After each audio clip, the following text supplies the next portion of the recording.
प्रभुपादस्य साहित्यं प्रकाशयति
नमो भक्ति विनोदाय सच्चिदानंद नामिने गौरशक्ति स्वरूपाय रूपानुगराय गौराविर्भावभूतिस्त्वं निर्दिष्ट सज्जन प्रियः वैष्णव सार्वभौम श्री जगन्नाथाय ते नमः। वाञ्छाकल्पतरुभ्यश्च कृपा सिन्धुभ्येव च पतितानां पावनेभ्यो वैष्णवेभ्यो नमो नमः। नमो महावदन्याय कृष्णप्रेमप्रदायते कृष्णाय कृष्णचैतन्य नाम्ने गौरत्रिषे नमः। पंचतत्त्वात्मकं कृष्णं भक्तरूपस्वरूपकं भक्तावतारं भक्ताख्यं नमामि भक्तशक्तिकं। हे कृष्ण करुणा सिन्धो दीनबन्धो जगत्पते गोपेश गोपिकाकान्त राधाकान्त नमोस्तुते। जयतां सर्वलोकन्तो मन्दमतिर्गते सर्वस्वदाम्बोजो राधामोहनो दिव्यवृन्दारण्यकल्पद्रुमादः श्रीमद्रत्नागार सिंहासनस्थो श्रीमद्राधा श्रीलगोविन्ददेवो प्रेष्ठादिसेव्यमानो स्मरामि। श्रीमहाराजरसारं भीमं श्रीवटतरस्तः कर्षणवेणो स्वनिर्गोपी गोपीनाथ श्रीस्थिरः तप्तकाञ्चन गौराङ्गे राधे वृन्दावनेश्वरी वृषभानुसुते देवी प्रणमामि हरिप्रिये। जय श्री कृष्ण चैतन्य प्रभु नित्यानंद श्री अद्वैत गदाधर श्रीवासादि गौरभक्तवृन्द। हरे कृष्णा कृष्णा कृष्णा हरे हरे हरे राम राम राम हरे हरे। परम पूज्य गोपाल कृष्ण गोस्वामी महाराज मेरे गुरुदेव चरणों में कोटि कोटि वंदन करते हुए इस्लामिक फौंडराचार्य मेरा परम गुरु कृष्णकृपाल भक्तिवेदांत स्वामी श्री गोपाल जी की चरण कमलों में कोटि कोटि वंदन करते हुए गुरु परंपरा श्री गोस्वामी समस्त वैष्णव सभी चरण कमलों में वंदन करते हुए आप सबको भी वंदन करते हुए आज तीसरा दिवस श्रीमद् भागवतम की शुरुआत कर रहा हूँ। अस्मदाचार्य प्रीत्यर्थम श्रीमद् भागवत कीर्तन करिष्ये।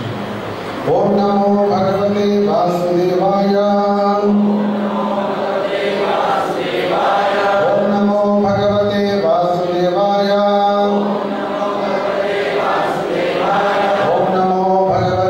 वासुदेवाय। नारायणं नमस्कृत्य नरं चैव नरोत्तमं देवीं सरस्वतीं व्यासं ततो जयमुदीरयेत्। नष्टप्रायेषु अभद्रेषु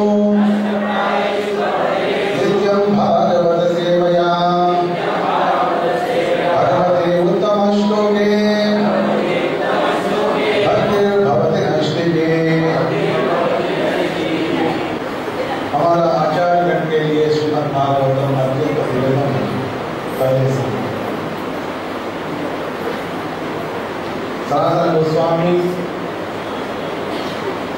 उन्होंने श्रीमद् भागवत महिमा स्तोत्र में ऐसे लिखा था, संवर्धन ऐसे किया था। सर्वभागवत प्राण श्रीमद् भागवत प्रभो कलिभान्तो दिनादित्या श्री कृष्ण परिवर्तिता मदेकबन्धो मत्संगी मद्गुरो मन्महाधन मद्निस्तारक मद्भाग्य मदानन्द नमोस्तुते। असाधु सारुदादायं अतिनीचोचदागर हारमुञ्चकदाचिन्ना प्रेमाहुत्कण्ठयोस्फुरः।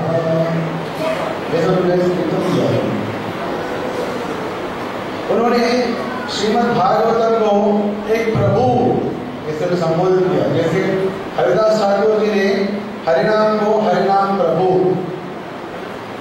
जैसे एक व्यक्ति है, साक्षात व्यक्ति है, जैसे प्रणाम करते हैं, जैसे सनातन गोस्वामी में श्रीमद् भागवतम को श्रीमद् भागवत प्रभु is a personified supreme God.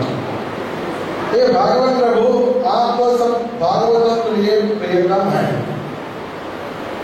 सर्व भागवत प्राणा अर्थात सभी भक्तों के लिए श्रीमद् भागवतम प्राण निकल जाए, अगर जान निकालने के लिए कोई आते हैं, क्या हम इसको आह्वान करते हैं? नहीं, कुछ हम रेजिस्टेंस करते हैं, जान छोड़ने के लिए हम तैयार नहीं होते। तो ऐसे ही भागवतों के लिए अर्थात वैष्णव के लिए श्रीमद् भागवतम प्राण समान।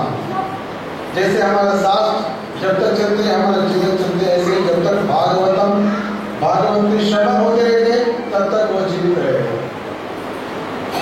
अजीवित रहना चाहते हैं।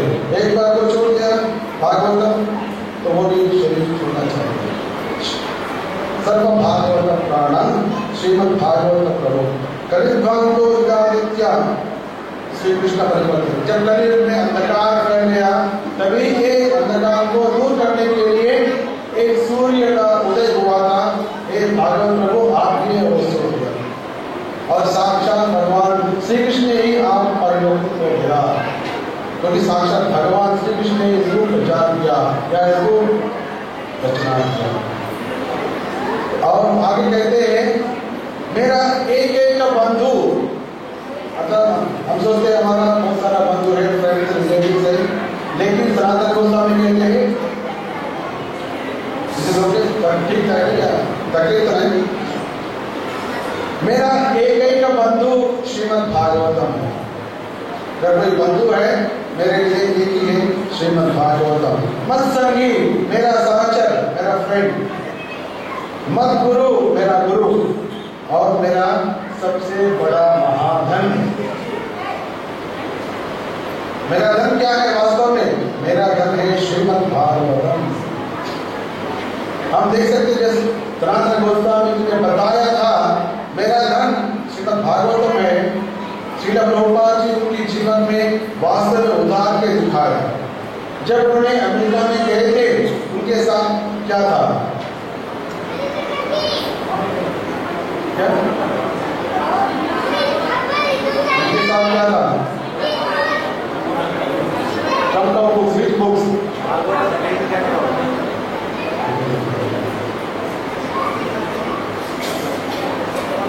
फर्स्ट कैंटो, प्रथम स्कंद की 3 भाग उनके साथ में था।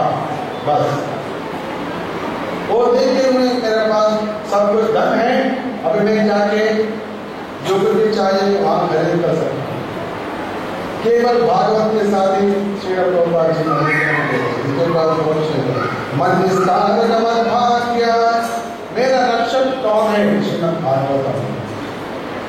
मत भाग्य मेरा परम भाग्य, मेरा भाग्य का चिन्ह क्या है? अगर कोई भी व्यक्ति भाग्यवान है तो हम देखते हैं के पास बड़ा गाड़ी है, ये तो भाग्यवान, ऐसा एक चिन्ह होता है या साइन। लेकिन वास्तव में वैष्णव के लिए परम भाग्य चिन्ह क्या है? अगर उनको श्रीमद् भागवतम के प्रति अटूट विश्वास होते हैं, भागवतम के प्रति उनको आकर्षण होते, तभी बोल सकते हैं ये महाभाग्यवान है। मदानंद नमस्ते, मेरा आनंद स्वरूप है भगवान, मैं आपको नमस्कार कर रहा हूँ। और वो आगे कहते हैं इस लेकर चिंतन हो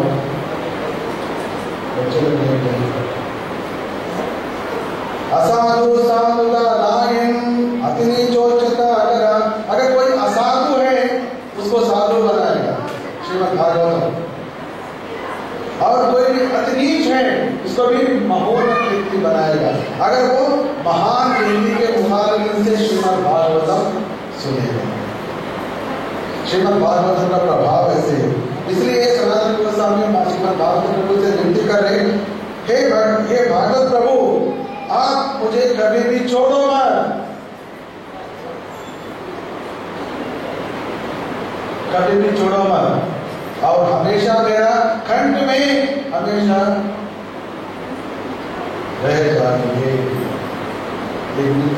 अर्थात जब तक हमारा जीवन है तब तक हमारा गले में श्रीमद् भागवत की चर्चा होती रहनी चाहिए। कीर्तन एक श्लोक हमारा मुंह से निकलना चाहिए, और एक न एक कथा हमारे कानों में जाते रहना चाहिए, तभी हम अपने आप को हम वैष्णव कह सकते हैं।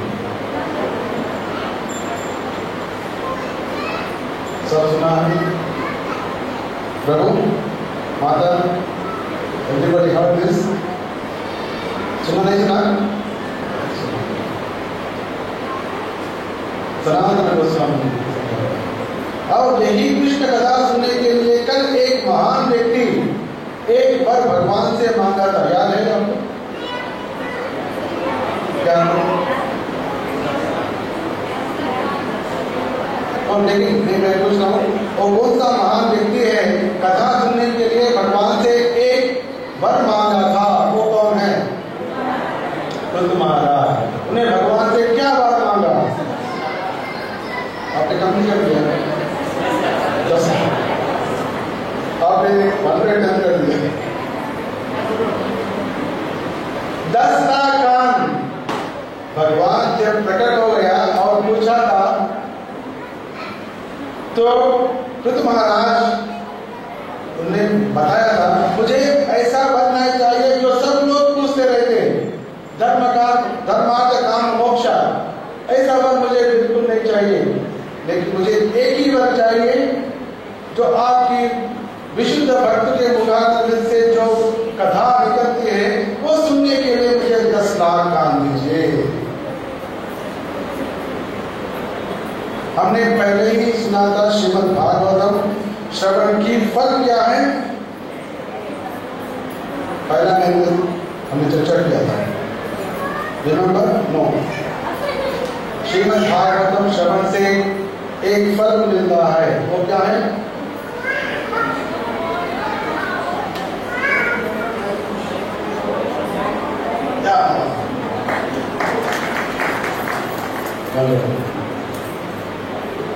You should tell answer perfectly. अगर हमने पूछा मुझे एक लड्डू दीजिए, ठीक है, किसी ने लड्डू दिया, आधा दिया, तो हमको कैसे लगेगा? ठीक तो है, सेम टेस्ट है, लेकिन हमने पूरा पूछा, आधा दिया तो पूर्ण संतुष्ट नहीं होता, 2 दिया तो और अच्छा लगता है। ऐसे ही जब व्यासदेव जी ने बताया कि श्रीमद् भागवत श्रवण का महिमा, निश्चय सूर्यमानाया कृष्णे परम पुरुषे भक्तिरुत्पद्यते पुंसा शोक मोह भयावहा। ये श्रीमद् भागवत श्रवण की महिमा, जो व्यक्ति श्रद्धा से श्रीमद् भागवत की श्रवण करते हैं उनको शोक मोह भय को नष्ट करने वाला कृष्ण भक्ति उनको प्राप्ति होगा। अगर आपको आधा कहानी बोलते शोक मोह भय नष्ट होगा तो कृष्ण भक्ति होगा, ठीक तो है, लेकिन बोलना है। Understand? Very very important Shrimad Bhagavat की महिमा। तो आज हम चौथा अध्याय की 3टा दिवस आज इसको समाप्त करेंगे और अभी हम पृथु महाराज की चरित्र सुन रहे हैं।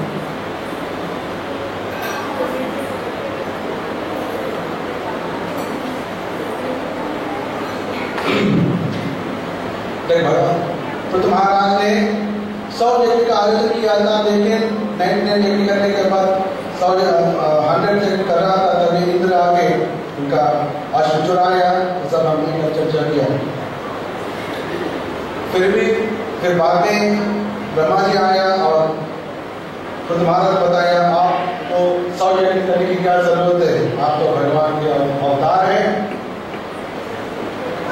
और आप बड़े भक्त भी हैं, यज्ञ करें ना करें, आप तो भगवान की सेवा में हमेशा रहते हैं, आप चिंता मत करो और 100 यज्ञ की फल आपको तो मिलने वाले हैं। और भगवान आके फिर बाद भगवान भी आया, दर्शन दिया और वर मांगने के लिए बोला था और पृथु महाराज वर भी मांगा, इसके बारे में अभी हम 2 घंटे पहले चर्चा किया था। फिर बाद में तभी भगवान ने एक आशीर्वाद दिया था, मई भक्ति रस्तुते, मेरा भक्ति, आप हमेशा मेरा भक्ति में रहोगे। भगवान ने इस आशीर्वाद दिया और उनके धाम में चले। फिर बाद में महाराज उनके नगर में चले आए थे, सभी लोग आनंदित हो गए, अच्छा सजाया और उत्सव मनाया और पृथु महाराज पूरा सप्तद्वीप से भरा हुआ पूरा धरती को उन्होंने राज्य पालन किया था। फिर बाद में एक बार, और भगवान ने पहले बताया था कि एक दिन सरकार ऋषि आपके नगर में आएंगे, आपको ज्ञान बोध करेंगे, तो भी बताया था। उसके उपरांत बुद्ध महाराज ने एक यज्ञ का आयोजन किया था। जैसे हम हर एक साल कुछ फेस्टिवल, हरे कृष्णा फेस्टिवल, भक्ति रस फेस्टिवल, क्योंकि भक्ति में भगवान से ही संबंध है। जैसे आम आदमी कुछ न कुछ करना चाहते, कुछ फेस्टिवल मनाना चाहते, तो क्या करते हैं? सबको मालूम है सब क्या करते हैं। बच्चे का बर्थडे मनाएगा,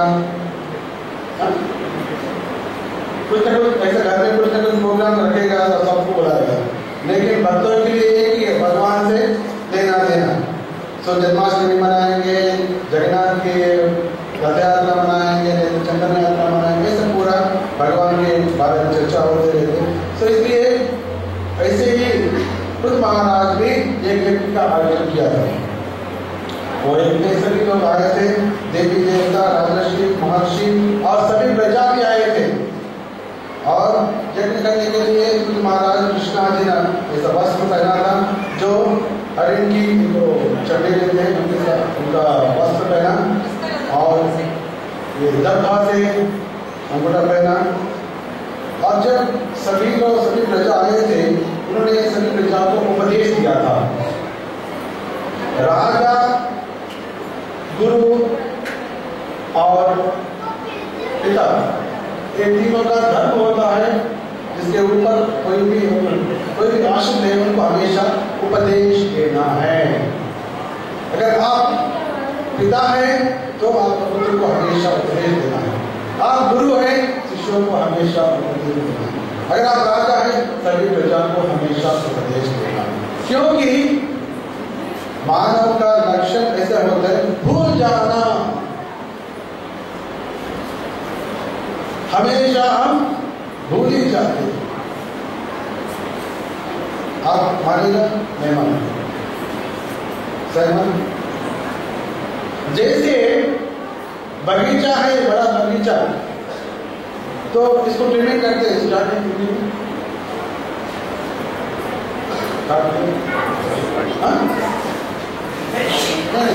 बगीचा है बहुत कटिंग, लेकिन इसका अच्छा हिंदी वर्ड काटना, छाटना।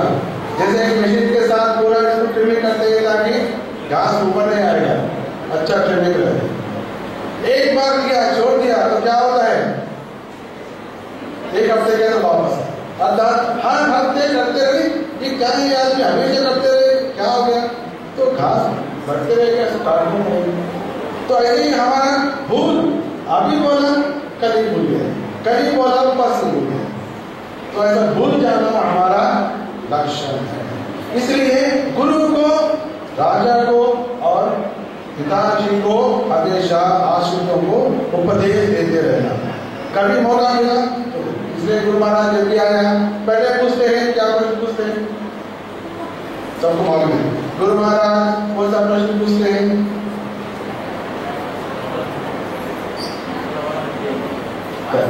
माला जप करे कि नहीं? पहले वही प्रश्न पूछेगा, माला जप करे कि नहीं? दैट इज कॉमन गुरु। क्योंकि ये जगत में एक ही है सहारा वहां जाने के लिए, एक ही है रस्सी पड़ा है ऊपर से नीचे पकड़ के जाने के लिए। वो क्या है? हरिनाम।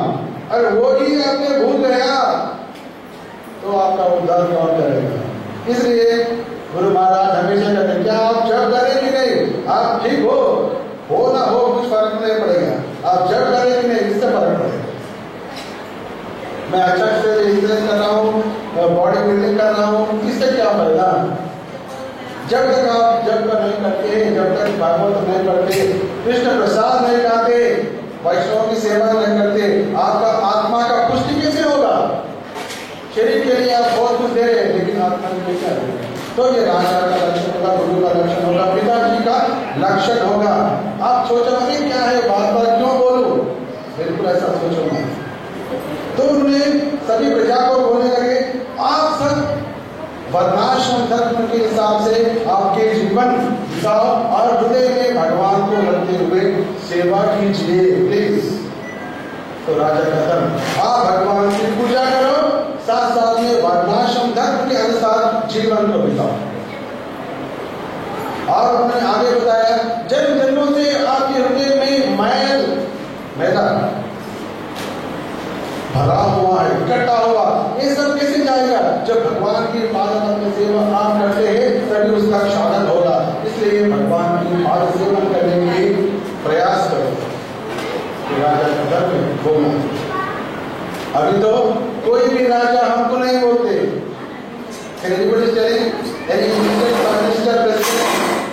कोई हमको नहीं बोलेगा। इसलिए हमको उद्धार करने वाला राजा है ही नहीं, एक कलियुग का प्रभाव। लेकिन राजा ने जब महाराज जी का सभी लोग आए तो उन्हें उपदेश देने लगे और उन्होंने बताया, आपके मन धन वाणी और कर्म फल के साथ भगवान की सेवा करने के लिए प्रयास कीजिए। इसके साथ आपका जो जन्म की साफल्य जो है वो सिद्ध हो जाए। अर्थात त्रिकरण शुद्धि से आप भगवान की सेवा करो, मन से और शरीर से और वाणी से, तीनों के साथ करना चाहिए। लेकिन लोग समय कहते हैं, इहारे से हरे दासे कर्मणा मनसा गिरा विनाश व्यवस्था से जीवन मुक्त से उच्चते। कौन है जीवन मुक्त? जो व्यक्ति, महान व्यक्ति, उनकी वाणी तन और मन से भगवान को हमेशा 24 आवर कीर्तन करते रहते, सेवा करते रहते, वही है जीवन मुक्ता। जीवित दिख रहे हमारे साथ लेकिन वास्तव में वो मुक्त है, इसको कहते हैं जीवन मुक्ता। क्या कभी हमको ये जीवन मुक्त स्थिति अनुभव होता है? मेरा प्रश्न आप सबको, मेरा प्रश्न है आप सबको, क्या ये जीवन मुक्त स्थिति हमको महसूस होता है? प्रश्न। वेरी गुड माता जी, थैंक यू वेरी मच। और कोई? माता जी sir fast, very fast, already liberated. Mother Mount is so powerful. It was liberating all the Mataji first. Then we will follow you. हम सब प्रभु से follow Mataji. प्रभु आप बताइए, माताजी को आंसर दे दिया? हाँ ना, और yes sir no only multiple answers देंगे, only yes sir no question. Yes, दौड़ लेना। Very simple. हम सब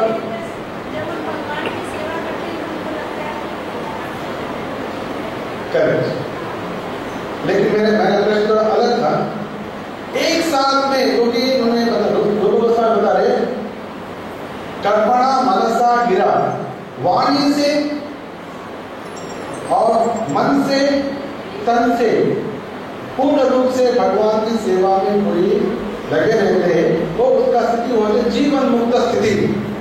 तो मैं कह रहा हूं कि ये तीनों एक साथ में जब भगवान की सेवा में लग जाते तो हम कहते हैं कि हम जीवन मुक्त स्थिति को पा लिया वो क्षण के लिए। क्या ऐसे जीवन स्थिति कभी हो सकता? क्या मेरा प्रश्न था, मेरा आंसर है आप सबके लिए हाँ। अब चिंता मत करो, पर आपको भी अनुभव में है लेकिन आपको मालूम नहीं, वही पता नहीं प्रॉब्लम। आपको भी जीवन मुक्त स्थिति का अनुभव है लेकिन आपको मालूम नहीं कि आपका अनुभव हो रहा है। वही है जब हम संकीर्तन करते हैं। आधा घंटे के पहले हमारा प्रभु जी इतना अच्छा कीर्तन किया, क्या हम सब जीवन मुक्त स्थिति में नहीं था? बिना हिचकिच बोलिए था, क्योंकि तभी हमारा वाणी हरिनाम भगवान की कीर्तन कर रहा है। तभी क्या हमने जाके बैठा है? नहीं, हम शरीर से नाच रहा है, ताली बजा रहे, मतलब तन से भी हम सेवा कर रहे हैं और वाणी से भी सेवा कर रहे हैं। क्या उस समय हमारा मन में घर का याद आए या भगवान की याद आए? भगवान की। तो तीनों हो गया, अर्थात जीवन मुक्त स्थिति। लेकिन वो हम खाली 5 मिनट के लिए रूप गोस्वामी बताया, अगर वो 24 घंटा हो गया आप तो जीवन मुक्त मान लिया। तभी सीक्रेट ऑफ दैट अर्थात हमको भी महसूस होता है, लेकिन वो 5 मिनट को कैसे 50 मिनट करना, 50 घंटा करना, 25 घंटा करना, इसके लिए हमारा पूरा प्रयास। अंडरस्टैंडिंग प्रभु, माता जी प्रभु, हमको अनुभव है, भगवान दे रहे हमको अनुभव दे रहे, लेकिन गुरु कह रहे आप इसको थोड़ा स्ट्रेचिंग करो, रबर जैसे खींचते रहो, करते रहो। लेकिन नहीं, रबर जैसा नहीं, रबर ऐसा किया तो वापस आ जाए, ऐसा नहीं, एक बार किया तो ऐसे फिक्स होना चाहिए, करते रहो 24 घंटा 24 आवर्स। जब 24 आवर्स का एक स्थिति में हम आ जाते हैं, शरीर कभी भी छूट जाए, चिंता ही नहीं, क्योंकि हमारा मन में, तन में और वाणी में कृष्ण ही है। उस समय जब हम शरीर छोड़ देते तो हम कहाँ जाएंगे? जोर से बोलिए, भगवान। इसके लिए हमारे सब अंडरस्टैंड करो। तो वही पृथु महाराज कबीर प्रजाओं को उपदेश दे रहे। उपदेश देने के साथ साथ उन्होंने एक आशीर्वाद भी मांगा था। वो क्या है? ब्राह्मण और वैष्णवों के पाद रख उनकी जो चरण धूलि होते हैं, मैं मेरा सर के ऊपर रखना चाहता हूँ, ऐसे अवसर मुझे प्राप्त होना चाहिए, आप ऐसे आशीर्वाद दीजिए। एक राजा सबसे पूछ रहे, मैं चाहता हूँ कि ब्राह्मण और वैष्णव की चरण धूलि को मैं सर पे रखना चाहता हूँ, लेकिन मेरा इच्छा नहीं होता है, लेकिन ऐसा इच्छा होने के लिए मुझे आशीर्वाद दीजिए, क्योंकि ऐसा वर मिल गया तो सब कुछ मिल गया। प्रहलाद महाराज कहते हैं, जब तक जब तक महान व्यक्ति की चरण रस से स्नान नहीं करते, तब तक भक्ति कैसे मिलेगा तुमको? प्रहलाद महाराज का चर्चा आगे 7 खंड सुनेंगे। प्रहलाद महाराज कहते हैं, जब तक महान साधु की चरण रज से स्नान जब तक नहीं करते, तब तक भक्ति कैसे? उस समय सभी का हृदय पुलकित हो गया, आइए ऐसे राजा हमको मिला, हमारा उद्धार के लिए उपदेश दे रहे, साथ साथ में हमारा आशीर्वाद भी मांग रहे, ऐसा राजा होना चाहिए। तो तभी सभी बताया था, पुत्रे न देते लोकान इति सत्यवतीश्वरी अदानंद की जय ब्रह्मदंड हतम पापो यद्वेनोच्यतरंगमा। वेन हमें कल्पना का वेन राजा था परम पापी, ब्राह्मण की शाप के कारण से वो उनका मरण हो गया, वो नरक में चले गए, लेकिन उनका पुत्र हो गया पृथु महाराज। पृथु महाराज आने के कारण से, उन्होंने पिंड प्रदान करने के कारण से, भक्ति करने के कारण से वेन राजा का उद्धार हो गया, नरक से उद्धार हो गया। तो ये सभी मुनिगण कह रहे हैं, पुत्र नामक एक नरक होता है। हरे कृष्णा। पुत्र नामक एक नरक है, वो नरक से आदमी को बचाने के लिए आदमी को एक पुत्र होना चाहिए, पुत्र होना चाहिए। जब पुत्र होते हैं, जो सच्चिल पुत्र होते हैं, तभी जीव का उद्धार पुत्र नामक नरक से उद्धार होगा। इसलिए कहते हैं पुन्नाम नरका, पुत्र नामा पुन्नामा। इसलिए सभी लोग कहते हैं मुझे पुत्र चाहिए। क्यों? तुमको पालने के लिए नहीं, तुमको नरक से उद्धार करने के लिए। तो अगर पुत्र नहीं है, तुम जाके गिर पड़ेगा पुत्र नामक नरक में, तभी आपको कौन उद्धार करेगा? कोई। अगर आपके पास पुत्र है तो उद्धार। लेकिन ऐसा मत सोचो पुत्र हो गया अभी मेरा नरक से छुटकारा हो गया, ऐसा बिल्कुल नहीं है। आप पुत्र है दुर्मार्ग, एक बड़ा लुटेरा हो गया, वो आपको बड़ा नरक में डाल देगा, क्योंकि तुमने ऐसा पुत्र को जन्म दिया, सभी को तंग करे, पहले आप नरक में डाल देंगे। आपका पुत्र नरक नाम की नरक भी है, साथ साथ में दूसरा नरक भी है सब। लेकिन पुत्र महाराज जन्म दे के लेने का उनका उद्धार किया। इसका अर्थ है अगर अच्छा पुत्र है तो पिताजी का, सब पितरों का नाम नरक से उसको उद्धार कर सकते हैं। ये सत्य हो गया, शास्त्र का वचन सत्य हो गया, ऐसे सभी लोग ताली बजाए। और सभी ने उनको आशीर्वाद भी दिया, दीर्घायुरस्तु, आप ज्यादा जीवन बिताओ, दीर्घायु सभी लोग। ऐसा चल वार्तालाप हो रहा था। उसी समय सनक सनंदन सनत कुमारगण यज्ञ स्थली में आ गए। जैसे भगवान ने पहले बताया था ये 4 कुमारगण आने वाले हैं, उन्होंने आशीर्वाद, जब चारों आए थे वो सूर्य के समान, भगवान का पहला अवतार सनक सनंदन सनत कुमारा 4 कुमारगण, उनके द्वारा ही कुमार संप्रदाय ये जगत में विस्तृत हो गए। तो महाराज चारों कुमारगण को आह्वान किया और आसन दिया, उनका पालन प्रक्षालन किया, पूजन किया, फिर बाद में स्तुति भी किया। हम सब कौन सा संप्रदाय में हैं? ब्रह्म अर्थात ब्रह्म संप्रदाय में हम सब हैं।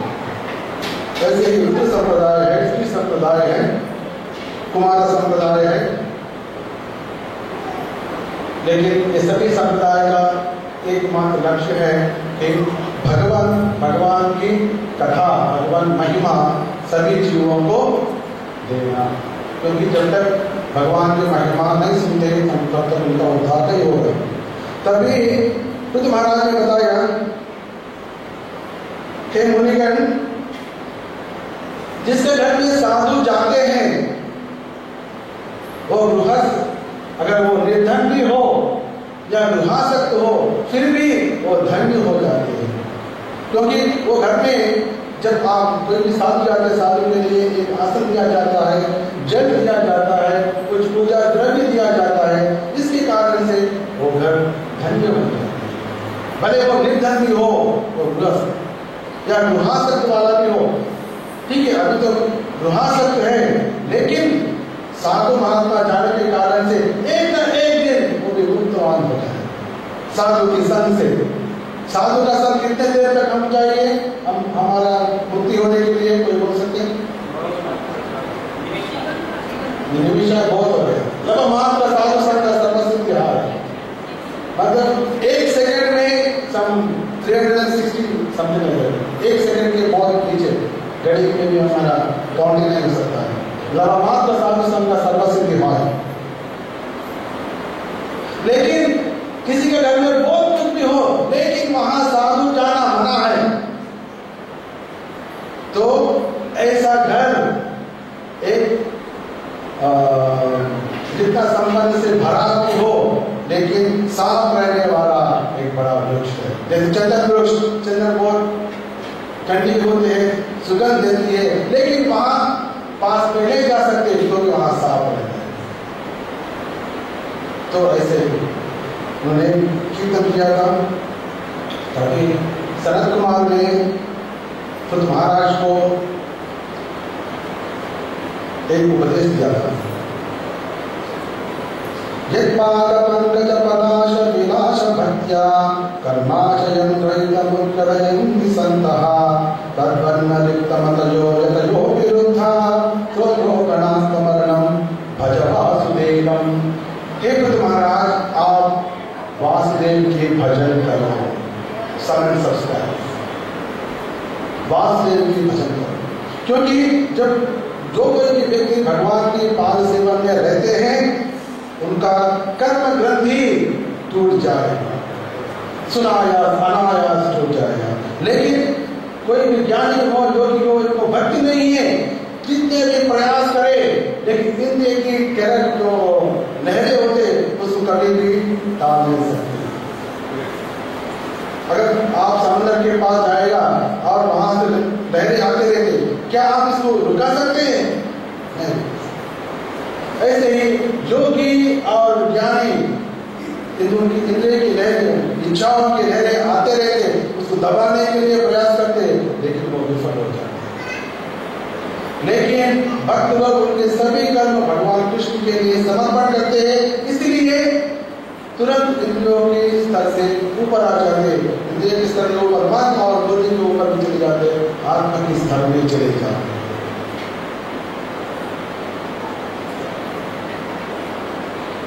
फिर बाद में उन्होंने आशीर्वाद दिया और महाराज को बताया आप शीघ्र ही मुक्ति पाएगा, आशीर्वाद दिया और चले गए। फिर बाद में पृथु महाराज एक दिन देखा था उनको, वो भी वृद्ध हो रहा है, ऐसे उनको महसूस हुआ। तो सोचा अभी राज्य सब छोड़ने की टाइम हो गया। उन्होंने उनका पुत्र था, 4 पुत्र, चारों को राज्य सौंप दिया और वन में चले। उसके साथ साथ पृथु महाराज की पत्नी अच्छी भी वन में चले गई और वन में जाके पृथु महाराज बहुत तपस्या किया, कंदमूल फल खाया, फिर बाद में वो भी छोड़ दिया, केवल जलपान किया तो इधर वो भी छोड़ दिया, फिर बाद में केवल वायु का भक्षण किया। इतना तपस्या किया। ग्रीष्म ऋतु जैसे समर में अग्नि 5 प्रकार की अग्नि रखा और बीच में खड़ा होकर उन्होंने तपस्या किया। और ठंडी के मौसम में पानी में गले तक पानी में जाके तपस्या। गोपाल जी कहते अरे भागवत में देखा तो हर एक व्यक्ति इतना तपस्या करे, हम भागवत पढ़ने के लिए भी टाइम नहीं है, तो ऐसा कैसे संभव? तपस्या को छोड़ दो, ऐसा सोचो मत, ऐसा डरो मत, ऐसा गोपाल जी कह रहे। हमारे लिए भी एक तपस्या है, गोपाल जी कह रहे, मालूम है आपको? 61% गोपाल जी बताया, गुरु महाराज की आज्ञा को त्रिकरण शुद्धि से अगर हम पालन करते, वही है हमारे लिए सबसे बड़ा तपस्या। अगर वो नहीं किया बहुत हो गया, आपका जीवन का उद्धार हो जाएगा। कलयुग में उतना नहीं किया, गुरु की आज्ञा की पालन 100% किया, हमारे लिए वही जैसे सत्ययुग में पृथु महाराज तपस्या के बराबर है। हमको एकादशी पालन किया तो बहुत बड़ा हो गया। एकादशी का टाइम कल है, सब लोग कर रहे हैं कि नहीं? कौन कौन करेंगे? थोड़ा कृपा करके आप बताएं। ओ वंडरफुल, बहुत बढ़िया, वंडरफुल। आप सब एकादशी का व्रत तो करना ही चाहिए। खासकर ये महाराष्ट्र, ये तुकाराम महाराज की जगह है, जहां तो काम वाले भी एकादशी करते। महाराज ने इतना प्रचार किया, तुकाराम महाराज ने इतना प्रचार किया, यहाँ तो करना ही चाहिए, क्योंकि इसके बिना हमारा भक्ति में आगे बढ़ना असंभव है। भक्ति जननी एकादशी, भक्ति जननी, वेरी इंपॉर्टेंट। गुरु महाराज श्री प्रभुपाद जी का, अगर हम गुरु महाराज की आज्ञा को 100% फॉलो करते, वो बड़ा सबसे बड़ा तपस्या है। फिर बाद में तो तुम्हारा योग के द्वारा उन्होंने शरीर छोड़ा, योग के द्वारा उनके प्राण को ऊपर चलाया और ब्रह्मानंद से शरीर छोड़ दिया। और जब अच्छी ने देखा उनके पतिदेव शरीर छोड़ दिया, थोड़ी देर धोया, फिर बाद में वहां तो कोई नहीं है, पति और पत्नी, तो उन्हें एक चिति का आयोजन किया और इसके ऊपर पति का शरीर रखा, जलाया और वही अग्नि में वो प्रवेश किया।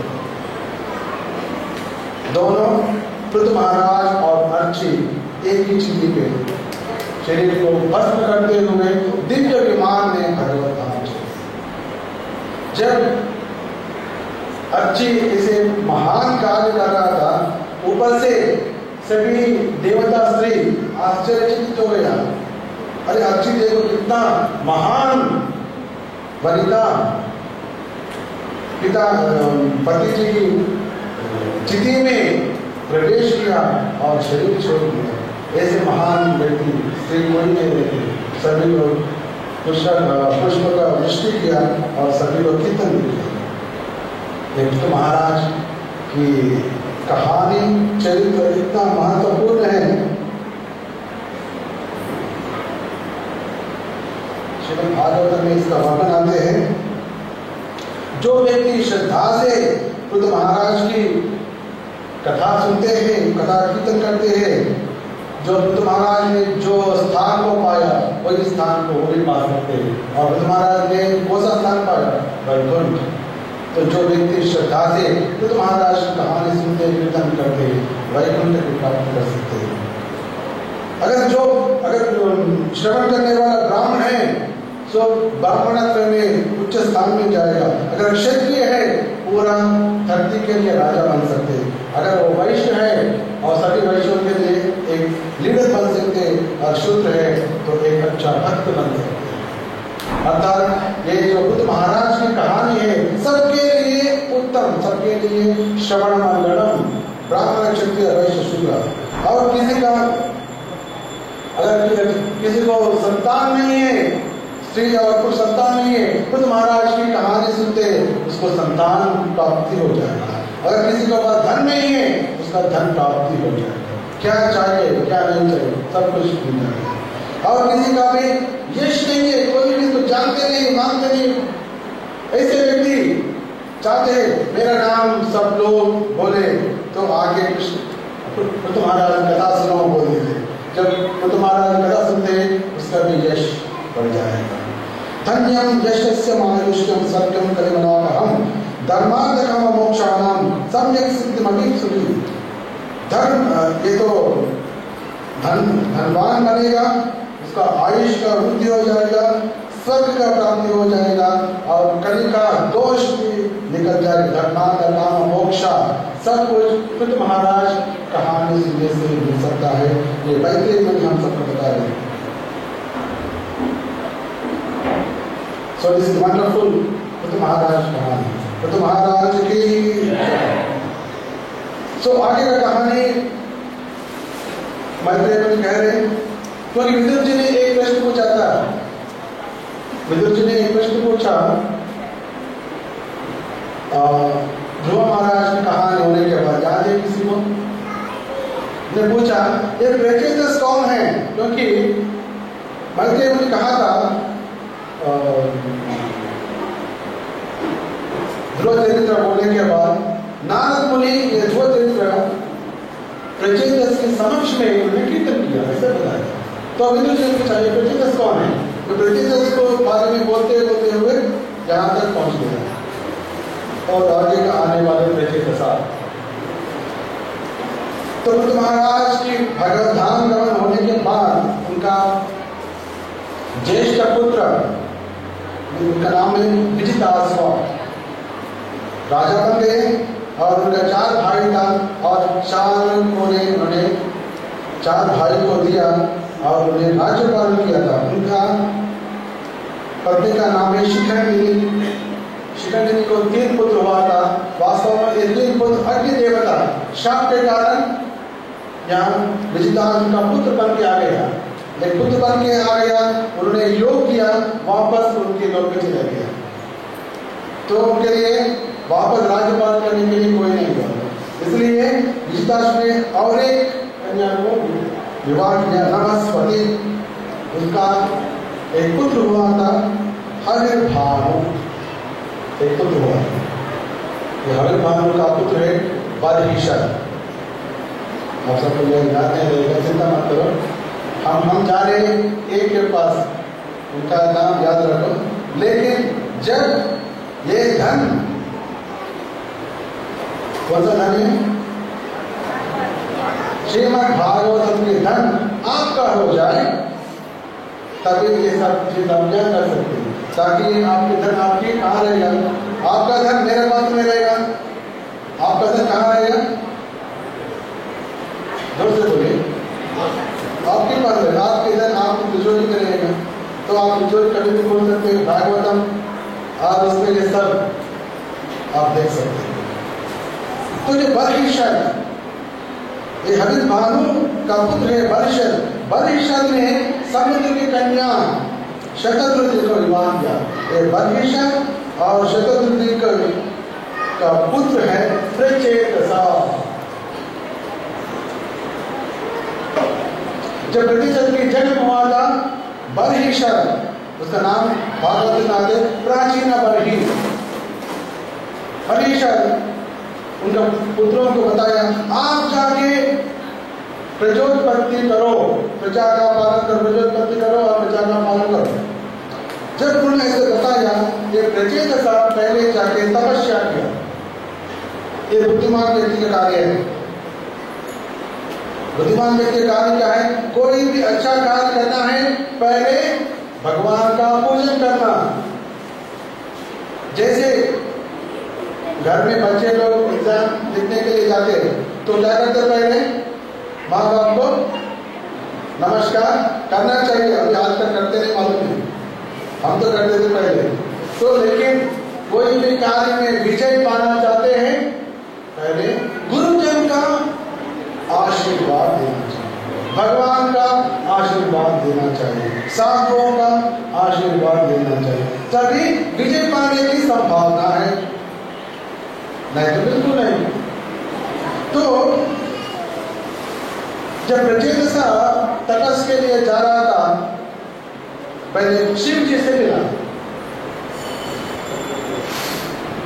राधा मदन मोहन जी की शिव जी से मिला। जब शिव जी को देखा, कैलाश में शिव जी को देखा, सभी प्रचेतसा शिव जी को नमस्कार किया और शिव जी ने बताया, जो प्रकृति और जीवों के नियामक है भगवान श्री कृष्ण, उनके जो शरणागत है वो मुझे अच्छा लगता है। सबसे प्रियतम व्यक्ति कौन है? जो भगवान का कृष्ण, भगवान कृष्ण की शरणागत जीव मेरे लिए सबसे प्रियतम व्यक्ति है। शिव जी बता रहे। हम सोचते हैं कि भक्तों के लिए भी शिव जी सबसे बड़ा वैष्णव, वैष्णवानाम यथाशम, वही कह रहे। हाँ, शिव जी ऐसे कहते हैं, आप सब भगवान कृष्ण के भक्त हैं, भागवत है, और आप सब मुझे बहुत आदर देते हैं। शिव जी कह रहे हैं, आप सब मुझे बहुत आदर देते हैं। मैं भी मानता हूँ आप भी मेरे लिए सबसे प्रियतम हैं। मेरे भक्त मेरे लिए प्रियतम नहीं है, लेकिन कृष्ण भक्त मेरे लिए सबसे प्रियतम है। शिव जी कह रहे हैं।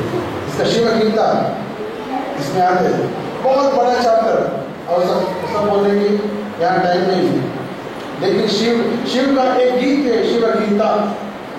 उसने डायरेक्टली बताया था, भगवान कृष्ण के जो भक्त है मेरे लिए सबसे प्रिय है। और वो बता रहे, अगर 100 जन्म में, 100 लाइफ में स्वधर्म के पालन करते कोई भी व्यक्ति ब्रह्मा जी के पास जा सकते, ब्रह्मा की पदवी, ब्रह्मा बन सकते, इससे भी ऊपर गया, इससे भी ज्यादा पुण्य किया, मेरे पास आ सकते हैं। लेकिन जो कृष्ण का भक्त बनते हैं वो सबसे बड़ा उत्तम है, और वो आध्यात्मिक उन्नत स्थिति में जाए। तो शिव जी का प्रयास है श्रीमद् भागवत। और उन्होंने एक मंत्र दिया था, सभी प्रचेतस मंत्र नहीं, एक मंत्र दिया था। नमः पंकजनाभाय भूतसूक्ष्मेन्द्रियात्मने वासुदेवाय शान्ताय कूटस्थाय सरोचिषे संकर्षणाय सूक्ष्माय दुरन्तायन्तकाय च नमो विश्वप्रबोधाय मृत्युञ्जयान्तरात्मने नमो नमो अनिरुद्धाय ऋषिकेन्द्रियात्मने नमः परमहंसाय पूर्णाय निरुतात्मने। ऐसा बहुत सारा श्लोक है, सब स्तुति शिव जी दिया प्रचेतसों को। आप सब स्तुति कीजिए। ये स्तुति कौन दिया था? सृष्टि के आरंभ में ब्रह्मा जी हम सबको ये स्तुति दिया था। उसके कारण से ही हम सृष्टि का पालन कर रहे, सृष्टि का पोषण कर रहे। इसलिए आप एक बड़ा कार्य के लिए तपस्या के लिए जा रहे, आप ये जो स्तुति स्तोत्र ब्रह्मा जी आपको दिया, मैंने आपको दिया, आप जाके स्तुति कीजिए। तो ये सभी प्रचेतस पानी के अंदर चले गए, पानी के अंदर चले गया। आप और हजारों हजारों वर्ष स्तुति करते हुए भगवान को स्तोत्र भक्ति में लगे, पूरा भक्ति में। और प्रतिष्ठितों के पिताजी का नाम क्या है? याद है? बर्हिशर, प्राचीन बर्ही, प्राचीन बर्ही या बर्हिशर। बर्हिशर का पुत्र का नाम, पुत्रों का नाम क्या है? प्रचेतस, प्रभु रिमेंबर, प्रचेतसा और बर्हिशर। लेकिन बर्हिशर को बिल्कुल भक्ति नहीं है, पुत्रों को पूरा भक्ति है, लेकिन बर्हिशर को बिल्कुल भक्ति नहीं है। ऐसा नहीं वो धूर्त है, नो, लेकिन कर्मकांडी। भक्त अलग है, कर्मकांडी अलग है। अर्थात यज्ञ करते रहना, यज्ञ करते रहना। किसके लिए? यज्ञ करके स्वर्ग में जाना चाहता हूँ, यज्ञ करके कुछ न कुछ पाना चाहता हूँ, राज्य पाना चाहता हूँ, इसको कहते कर्मकांडी। वो कृष्ण का प्रीति के लिए नहीं, उनकी भोग के लिए, इसको कहते कर्मकांडी। सो ये बर्हिशर भी बहुत यज्ञ कर रहा था, इतना फेमस हो गया कि पूरा विश्व में कहीं भी जगह छोड़ा नहीं, हर जगह उन्हें तब यज्ञ, हर जगह यज्ञ किया, हर एक कोने में। जैसे प्रभुपाद जी के इस्कॉन मूवमेंट, हर जगह जाते हम भी यज्ञ करते। कौन सा यज्ञ करते? हम भी एक एक कोने में जाके यज्ञ करते। वो क्या है यज्ञ? हरे नाम संकीर्तन यज्ञ करते। लेकिन बर्हिशर पे यज्ञ किया, ये हरिनाम यज्ञ नहीं किया, पशु बलि यज्ञ किया। एक एक में एक एक पशु को मार मारकर सब यज्ञ किया। तो जब सभी पुत्र जाके भगवान की भक्ति कर रहे, ये तो यज्ञ कर रहे, तो नारद जी को बहुत दुख हुआ। अरे इसी कैसे हो गया? जाके उन्होंने बात करने लगे, ए बर्हिशर, देखो आपका पुत्र भक्ति करने के लिए, लेकिन आप क्या कर रहे? कर्मकांडी कार्य कर रहे, यज्ञ कर रहे। आपको नहीं मालूम है, अब इतना हजारों हजारों पशुओं को मार डाला यज्ञ के रूप में, वो सब आपके ऊपर रिवेंज लेने के लिए तैयार है। ये कब मर जाएगा, जाके उसको मारेंगे। देखो आकाश में देखो, आपने जो सभी पशुओं को बलि दिया, आपके लिए इंतजार कर रहे हैं।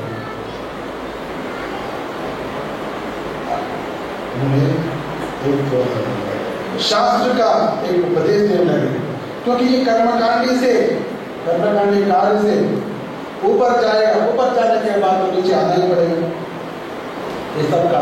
लेकिन भक्ति का, भक्ति के लिए ऊपर नीचे कहीं भी जगह नहीं है, एक ही जगह है भक्ति। भक्ति योगी के लिए वो क्या है, आप सबको मालूम है।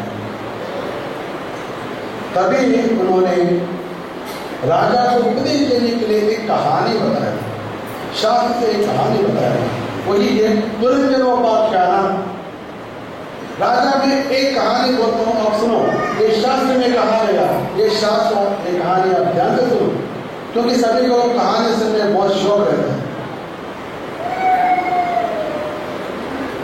तो एक राजा पहले होता था, उनका नाम है पुरंजन, पुर का राजा पुरंजन। उनका एक मित्र था, उसका नाम है अभिज्ञाता। उसका कार्य किसको भी समझ में नहीं आता। और राजा सोच रहा था, मैं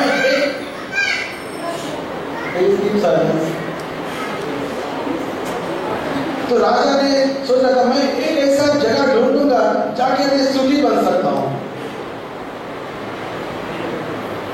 जैसे सब लोग सोचते हैं, पुरंजन भी सोच रहे, मैं ऐसा जगह ढूंढूंगा जाके मैं रेस्ट करूं, एंजॉय करूं, सुखी बनूं। तो ढूंढते ढूंढते बहुत थक गया, उनको जगह कहीं नहीं मिला। चलता चलता एक दिन हिमालय के दक्षिण प्रांत में एक जगह उनको मिला, उनको बहुत अच्छा लगा। एक बड़ा, इसको क्या कहते हैं, नवद्वारपुरा,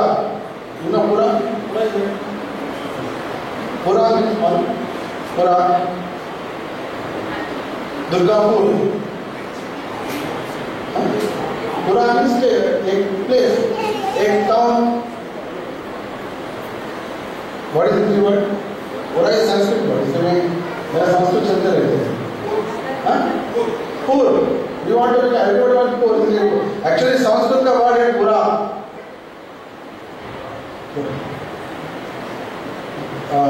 नवद्वार पुरे देवी. 9 इसका लिए there are 9 gates. नवद्वार पुरा.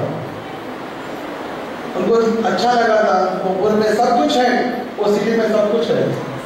Nice buildings, nice gardens, nice lakes, everything है. सब कुछ है. वन भी है. वन में बहुत सारे जानवर है. सब कुछ. वो जानवर भी बहुत शांत है. तो राजा जब वहां जा रहा था, एक वहां एक सौंदर्यवती nice beautiful girl was there. उनके साथ बहुत सारा सेवक है और सेवक का पत्नी है.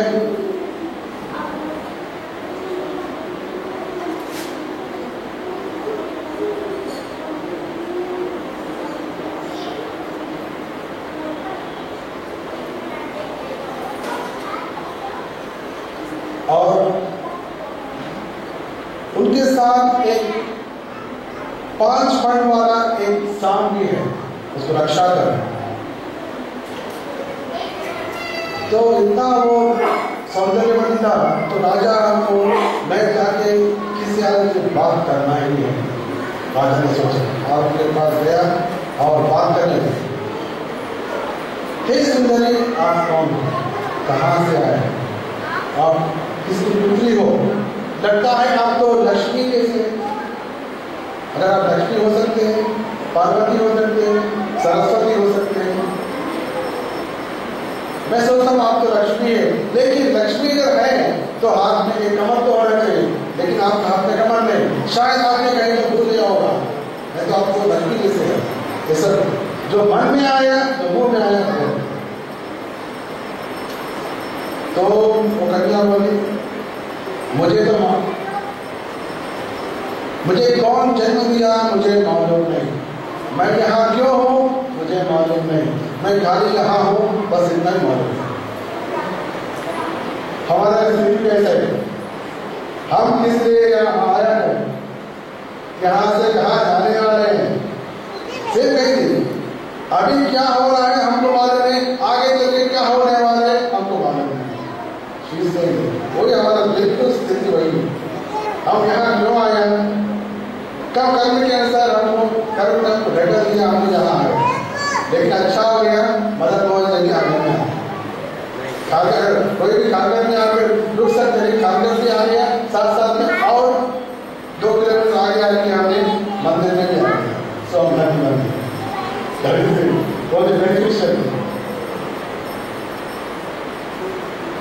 और उन्होंने बताया नो प्रॉब्लम, आप यहाँ रह सकते हैं.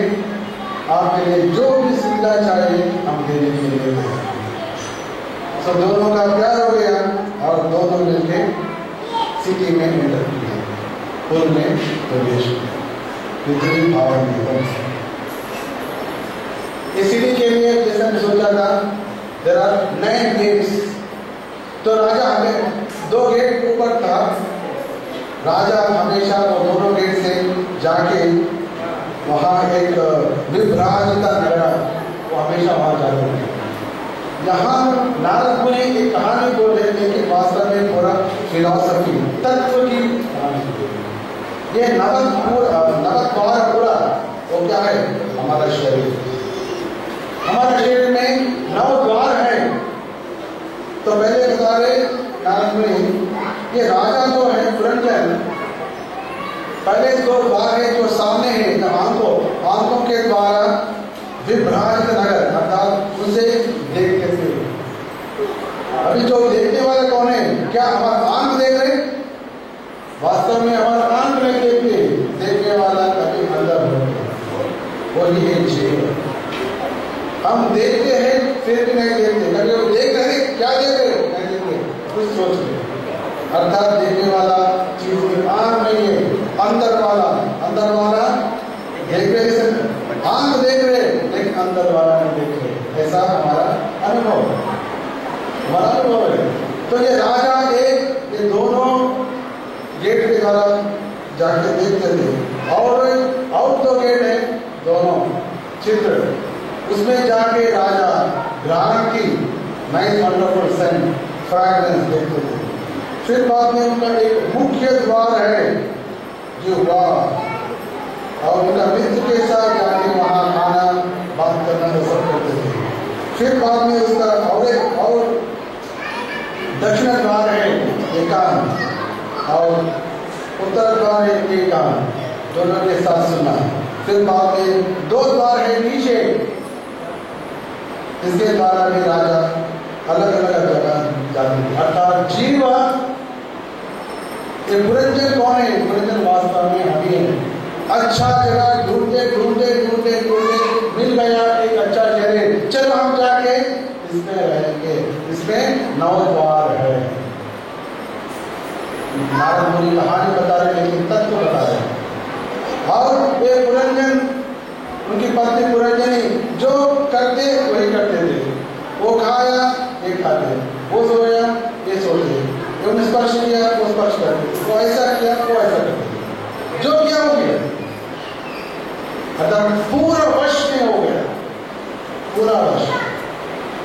अर्थात जीव जो है कामातुर हो जाते हैं, अब कामासक्त हो जाते हैं शरीर में प्रवेश करने के बाद। तो उन्होंने एक दिन शिकार करने के लिए गए थे, एक बड़ा रथ में गया। रथ के लिए 5 अश्व है, 2 चक्र है, 3 ध्वज है, और कुछ नहीं, वो शरीर है। तो जब उन्होंने शिकार करने के लिए गए थे और सुबह से शाम तक शिकार किया था और थक गया, घर में वापस आया। आने के बाद स्नान किया और रानी के लिए देख रहा था, लेकिन रानी नहीं आई। रानी कहाँ है? जब रानी नहीं आ रही तो पुरंजन ने पूछा, रानी कहाँ गए? रानी रो रहा है, क्या हो गया?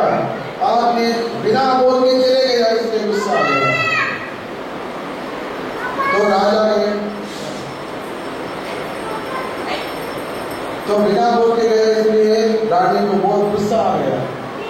तो पुरंजन ने गया और बहुत समझाया, पहले जाके पाँव पकड़ा, फिर बाद में गोद ले लिया, फिर बाद में आलिंगन किया, मीठा मीठा बात किया, शांत हो, वापस प्रेम शुरू।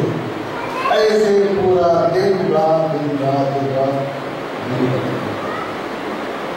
उस समय चंडवेग नामक एक गंधर्व था, उनके साथ 360 गंधर्व हैं, और 360 गंधर्वों के लिए गंधर्वी भी है 360, और कोई नहीं है।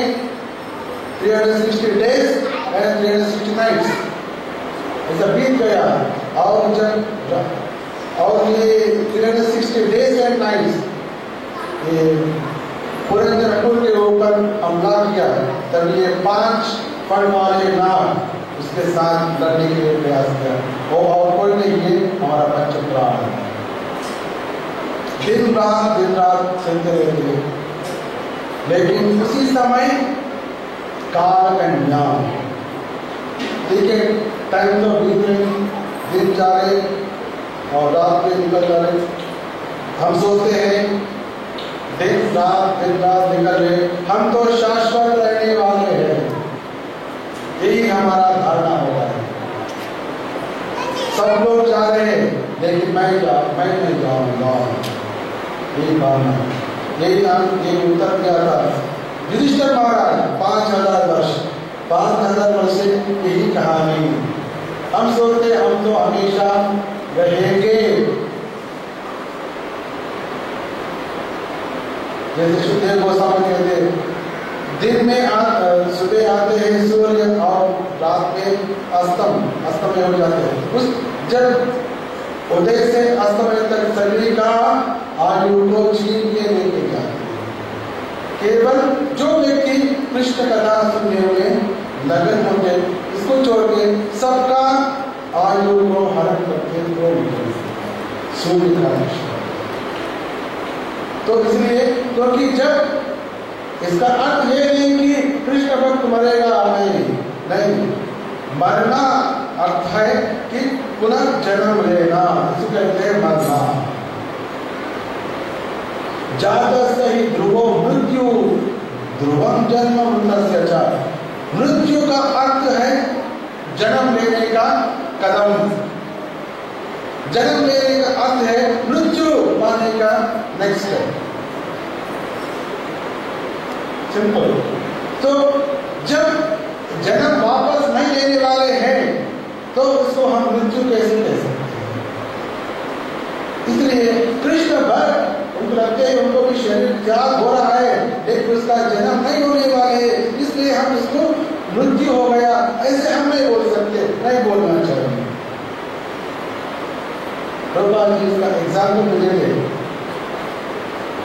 बिल्ली के मुंह में दो चीज को पकड़ते हैं, एक है चूहा को पकड़ते हैं, साथ साथ में और किसी को पकड़ते हैं, बच्चे को। तो हम देख लेगा है वही मुंह है, एक भी है एक भी है, अर्थात ये भी मरने वाले ये भी मरने वाले ऐसे लगते होंगे जो अनजाने आदमी हो। लेकिन बुद्धिमान आदमी को मालूम है चूहा तो मरने वाले हैं लेकिन बच्चे आनंद उठा रहे, क्योंकि माँ अभी एक डेंजरस स्थान से अच्छा स्थान में लेके जा रहे। अभी मैं खुश हूं। बिल्ली 3 जगह कम से कम बदली करते ताकि उनके बच्चे सुरक्षित रहे, अर्थात उनके भावनाएं। तो जो भगवान भक्तों की लेके जाते एक सुरक्षित स्थान में लेके जाने के लिए ही ये कार्य है। तो हम शास्त्र की दृष्टि से देखना चाहिए कि ये मर रहा है क्या भगवान के पास जा रहा है,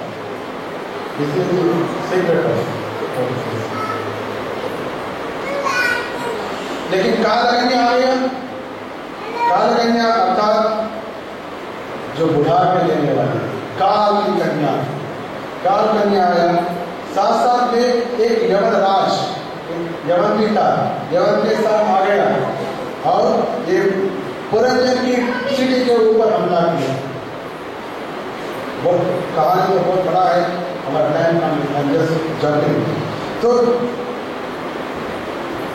राजा को बहुत सारा पुत्र हुआ था, पुत्री हुआ था, उनके पुत्र पौध से पूरा नगर भर गया। इतने में टाइम भी निकल गया। उस समय कालकन्या आ गया और पुरंजन को आलिंगन किया, अर्थात वो वृद्ध बन गया। ये सब कार्य करते करते वृद्ध बन गया। जब वृद्ध बन गया उसको देखने वाला कोई नहीं है, बच्चे लोग नहीं देख रहे, पत्नी भी नहीं देख रहे। इतने में ये यमराज आया, यमन ने आया, उसको हमला किया, उसको बंदी बनाया और लेके जाया। जब लेके जा रहा था वो रो रहा है, अभी तक घर में था लेकिन कोई नहीं देखा। जब इसको बंदी बना के लेके जा रहे और सभी घर वालों को याद कर रहे, घर वालों को याद कर रहे और पत्नी को याद कर रहा था। पति को याद करते करते शरीर छोड़ दिया। इसके कारण से अगले जन्म में एक स्त्री बन गई, पुरंजन। डेंजरस। तो भगवान ने क्या बताया, किसको याद करने के लिए बताता हूं? भगवत गीता में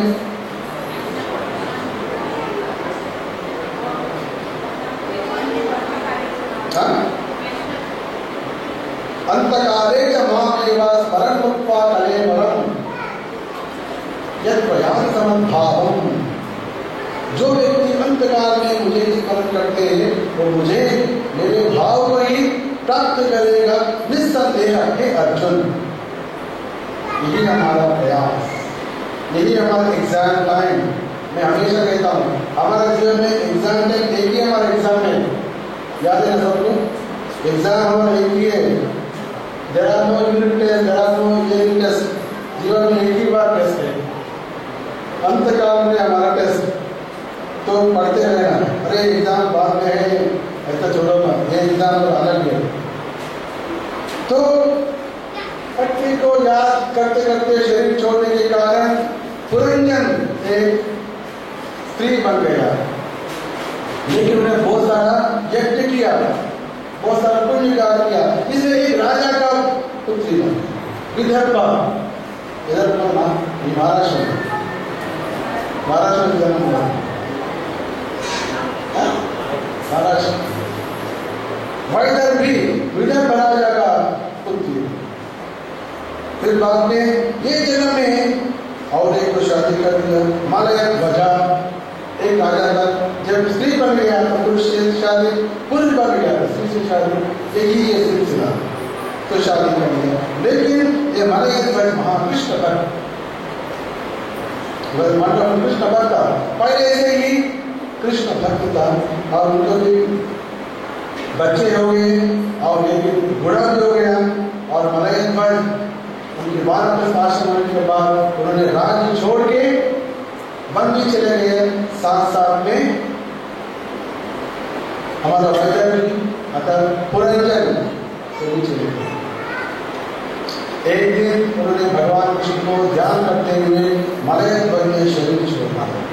जब मलय ध्वज ने शरीर छोड़ दिया, पुरंजन राजा था और स्त्री बन गया, वो रोने लगी वापस, अरे मेरा पति बोली, पहले पत्नी के लिए रोया और अगले जन्म में पति के लिए रोया, आगे क्या होने वाला है।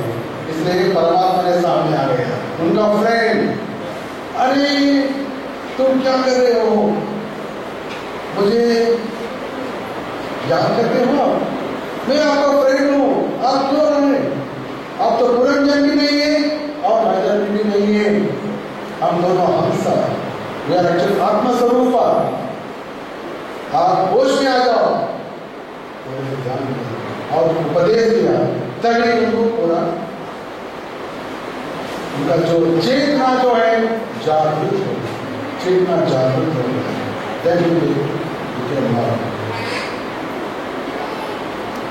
नारद मुनि ने जब ये कहानी बताया था प्राचीन अपने की, उनको तो समझ नहीं आया। नारद मुनि आप क्या बोल रहे हैं, समझ में आया, थोड़ा एक्सप्लेन कीजिए। तो नारद मुनि वापस पूरा एक्सप्लेन, बोलता चीज क्या है, नवक बाल भरा अर्थात आपका शरीर है, सोचना देव राजर्षि साधक कथाश्रया शुभता श्रद्धानंद्या नित्यता जागृतियता। हे राजन, इसलिए आपका ये कर्म करने का को छोड़ दो और कृष्ण की कथा सुनने के प्रयास करो। वापस नारद मुनि का एक ही उपदेश है, कृष्ण कथा सुनो, साधक कथाश्रया, कृष्ण कथा की आश्रय ले लो, तभी बदहिशा प्राचीन अपनी को होश में आ गया, सब कुछ छोड़ दिया और कृष्ण की शरण में चले गए। उनको इतना चेतना जागृत हो गया, क्योंकि अभी तो घर में उनका पुत्र तो नहीं है, वो सब लोग कहाँ गए, आप सब मालूम है कहाँ गए थे। उनका पुत्र कौन था, प्रचेत था, वो घर में है अभी, पानी के अंदर तपस्या कर रहे हजारों वर्ष। तो ये राजा है, अरे ठीक है पुत्र लौट आने दीजिए, फिर बाद में उसको सौंप के जाता हूँ। उनको इतना चेतना आ गया, मैं इसका इंतजार नहीं कर सकता हूँ। तो राज ने सभी मंत्री और मिनिस्टर दे दिया, ठीक है वो आने के बाद दे दीजिए, मैं चले जाऊँ। साधु का कृपा हो गया तो कोई भी टाइम के लिए इंतजार नहीं करेगा। हमने सुना था पहला स्कंद में, जब पांडवों ने सुना कि भगवान कृष्ण स्वधाम में चले गए, तो पहला कौन शरीर छोड़ा, कुंती महारानी, उनको कोई भी नहीं बताया था। जब युधिष्ठिर महाराज अर्जुन चर्चा कर रहा था, कुंती महारानी दूसरे घर से सुना, दूसरा घर में सुना और शरीर। तो जब भगवान कृष्ण ये तो यहाँ क्या लेना देना। फिर बाद में युधिष्ठिर महाराज परीक्षित महाराज को सिंहासन में बिठाया और किसी को बोलने के बिना चले, एक के बाद तो एक बार हमारा चेतना जागृत हो जाते, हम किसी के लिए इंतजार नहीं करेंगे, और किसका इंतजार करने का? कुछ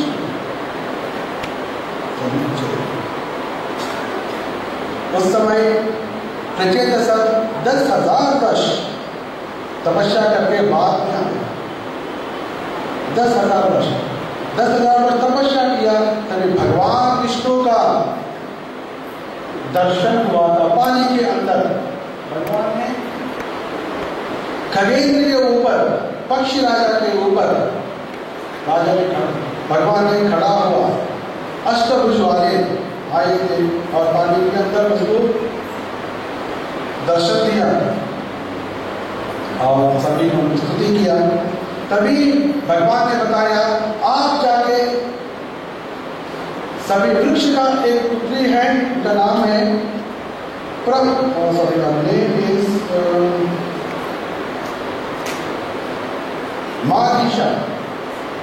मारीशा विवाह कीजिए। ये मारीशा एक कन्या कंडू ऋषि और प्रम्लोचा अप्सरा दोनों का एक पुत्री हुआ था, उसका नाम है मारीशा। लेकिन मारीशा जन्म होने के बाद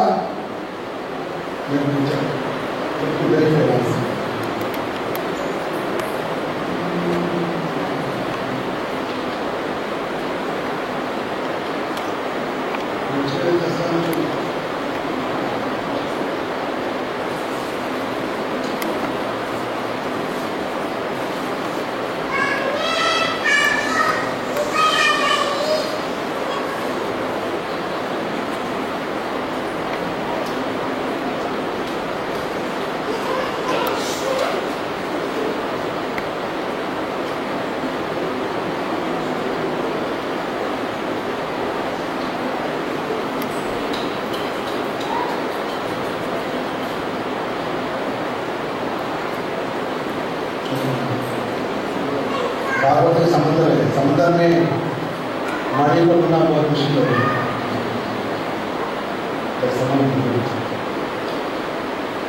तो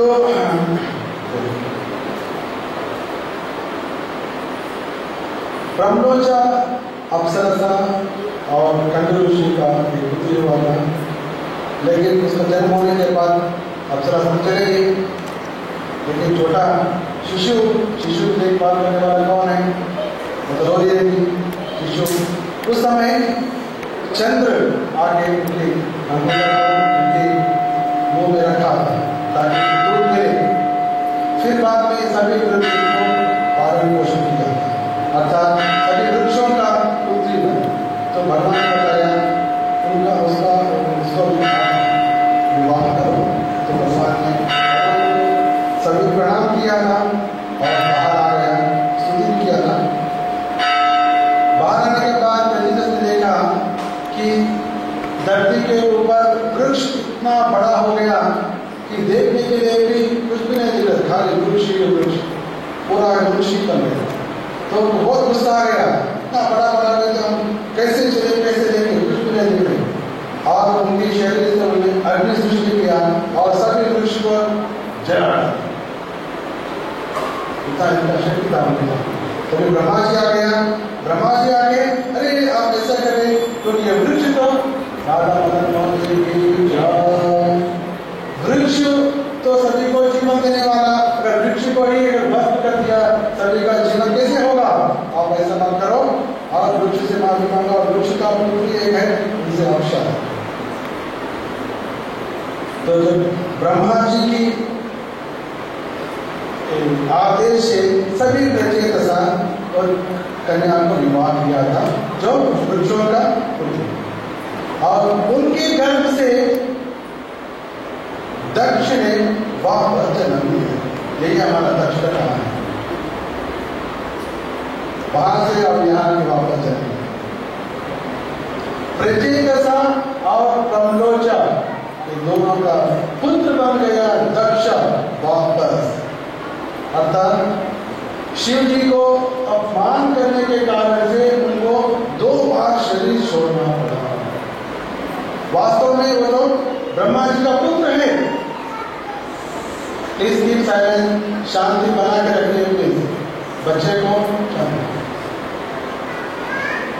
ब्रह्मा जी का पुत्र था शिव जी के समान, लेकिन नारद शिव जी को अपमान करने के कारण से दक्ष प्रजापति को 2 बार शरीर छोड़ना पड़ा। देखिए वैष्णव अपराध कितना घातक और कितना भयानक हो सकता है। पहली बार शरीर छोड़ा कभी वीरभद्र ने उसका सर को काट डाला, एक बार मृत्यु हो गया। फिर बाद में उसका बकरी का सर आया, लेकिन उनसे बकरी के सर के साथ कैसे जी सकता हूँ, कैसे जा सकता हूँ, बचा सकती हूँ, तो इसको बहुत शरीर चाहिए, 2 बार शरीर चाहिए। लेकिन वो तो प्रजापति है, इसलिए एक औरत के गर्भ से उनको जन्म लेना पड़ा। ये जो मां निशा की तरफ से बाहर आ गया, आगे उन्होंने वापस पुत्रों को उत्पन्न किया, फिर बाद में सभी प्रजापति सृष्टि आगे का। लेकिन यहाँ हम देखने की बात यह है कि वैष्णव अपराध इतना भाव नहीं। आप सबको समझ में आया होगा, प्रभु मदर्स वेरी वेरी। हम सब थे कौवा जैसा।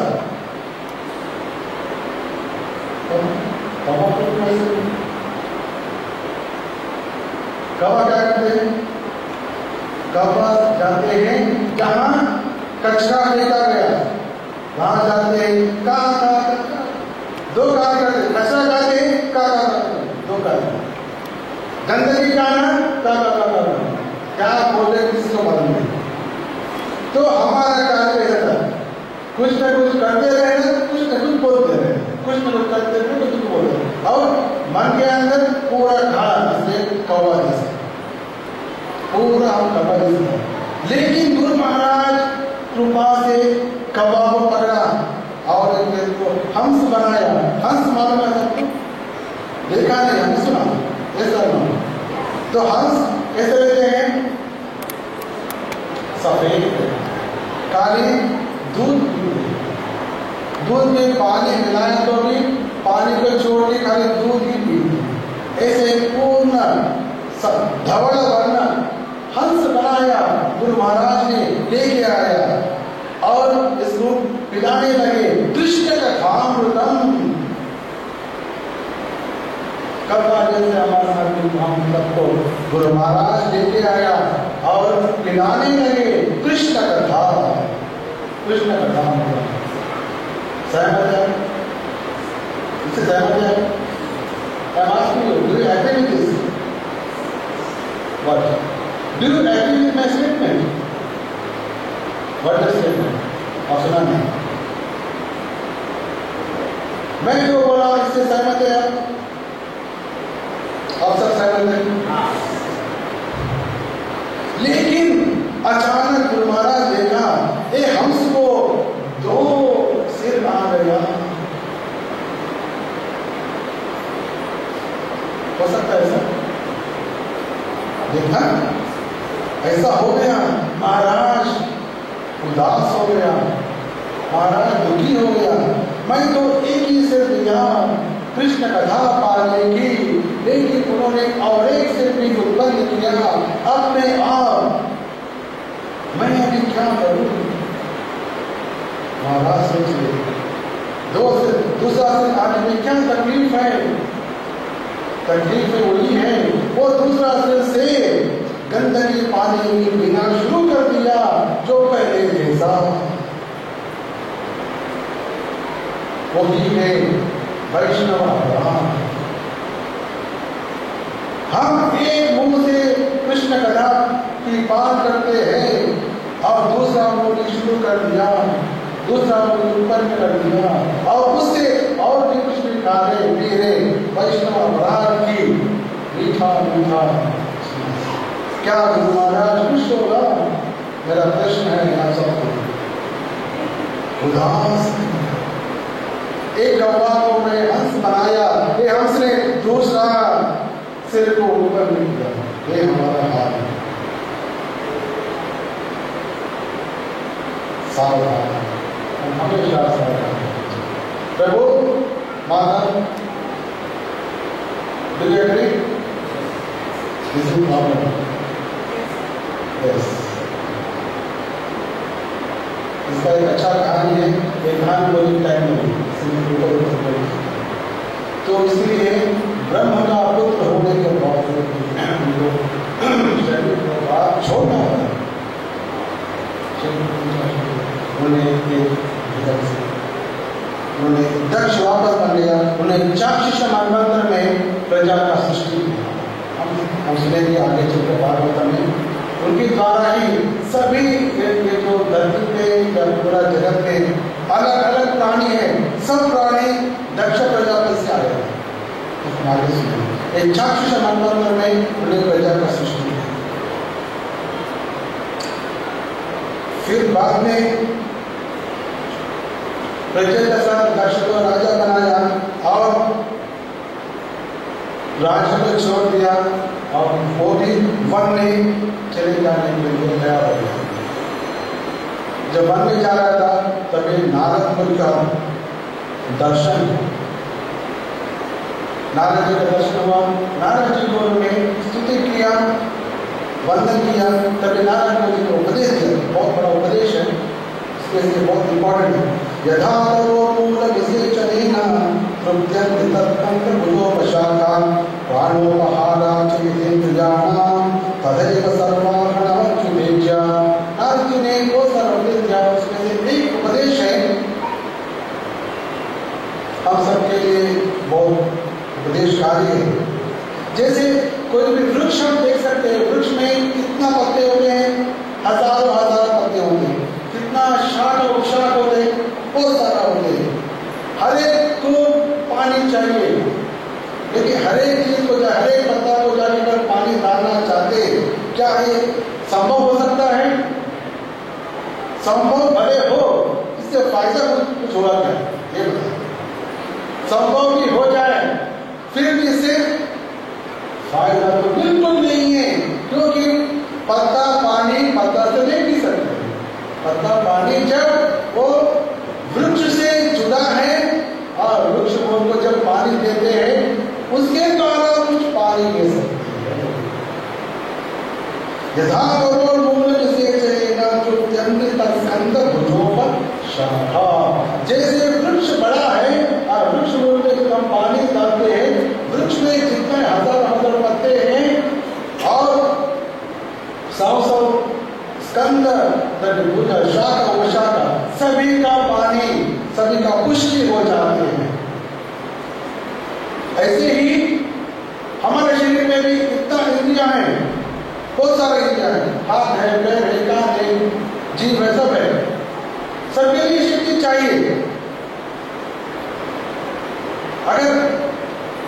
अगर हम खाना, हाथों को खाना देना चाहते हैं, क्या खाना हाथ खा सकते हैं? नहीं खा सकते। एक लड्डू हमने पकड़ लिया हाथ से, 5 मिनट पकड़ा, कुछ तुष्टि हो जाते हैं, अरे खाओ खाओ खाओ, हाथ बोल रहे खाओ।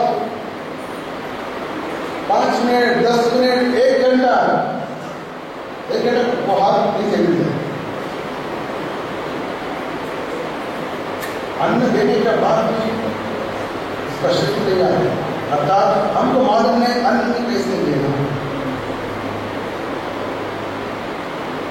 प्राणोपहार चेतेन्द्रियाणां, जब उदर में खाना देते, प्रसाद देते, अपने आप सभी इंद्रियों को पुष्टि देता। ऐसे ही अच्युत भगवान अच्युत का सेवा करते हैं, सभी देवी देवता सुख प्रसन्न हो जाते हैं, उसका दृष्टि। यही हुआ हमारा भाग्य कारण से ये रहस्य जानने की अवसर हम सबको प्राप्त हो रहा है। मानेगा? सब मानेगा? हम जाना नहीं जाना वो बात अलग है, अवसर तो प्राप्त हो, सुनने के लिए अवसर तो प्राप्त हो गया। समझ में आया कि नहीं हम नहीं बोल सकते, समझ में आने के बाद उसको हम पालन करेंगे कि नहीं हम नहीं बोल सकते, पालन करने के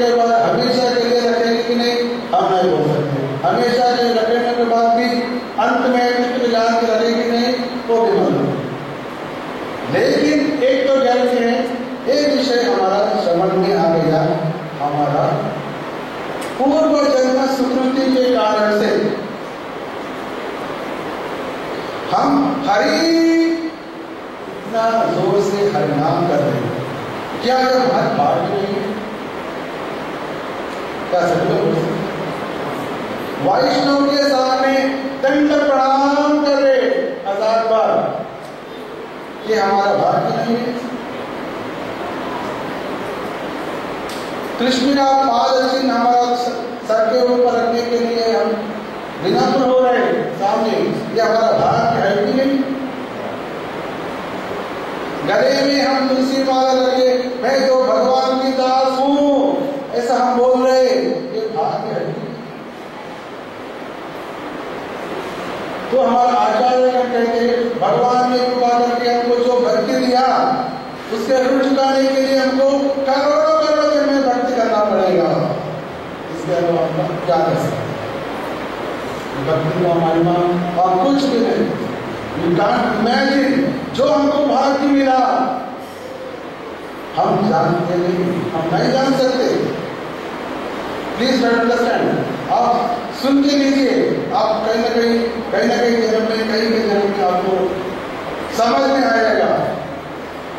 ये जो अवसर प्राप्त हुआ ये इतना साधारण नहीं है। श्रीमद् भागवतम वही गुरु परंपरा में आचार्य वाणी से श्रीमद् भागवतम सुनना, ये साधारण चीज नहीं है। जो हरिनाम हम जब कर रहे, जो वास्तव में भगवान से तैयारी आया हुआ परंपरा में हमको हरिनाम मिला, ये सामान्य चीज नहीं है। Please understand that. कृष्ण का हम देखेंगे, कृष्ण का नाम ले रहे, कृष्ण प्रसाद हम ले रहे, भक्तों से बातचीत करें। हमारा भारत देश में जितना बड़ी पॉपुलेशन इंडिया में, इंडियन पॉपुलेशन 125 करोड़। 125 करोड़ में कितना भाग्यवान है कृष्ण का नाम उच्चारण करने के लिए।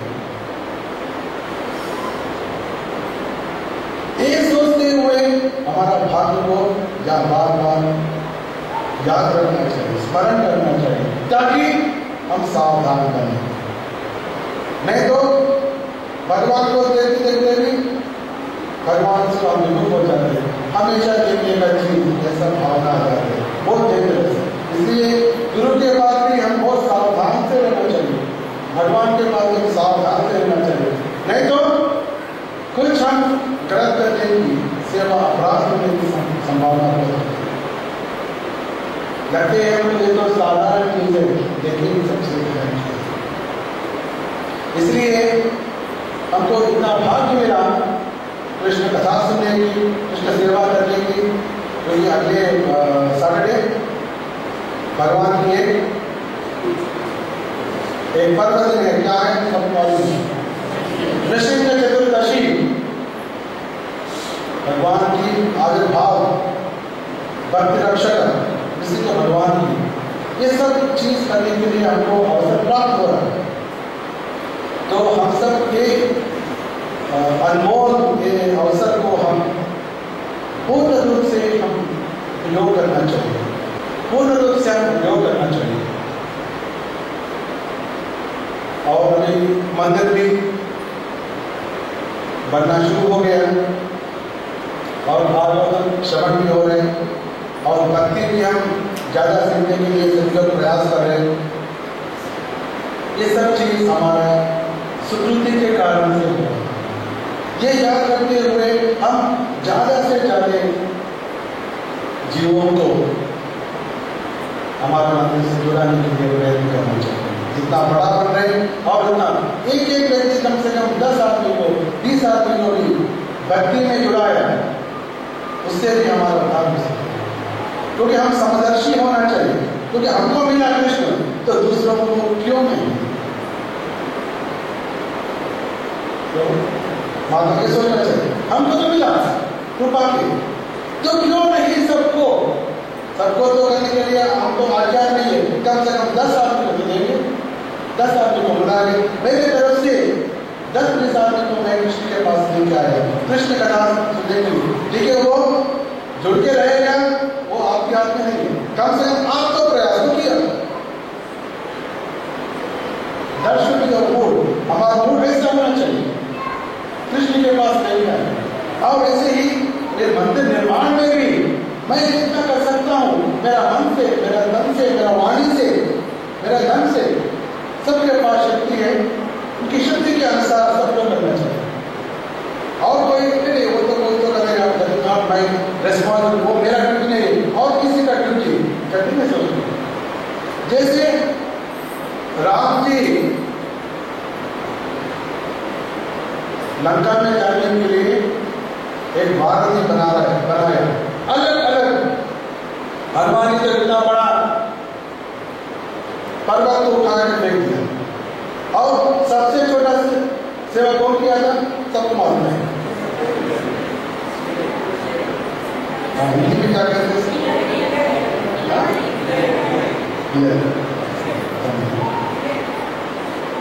सबको मालूम है।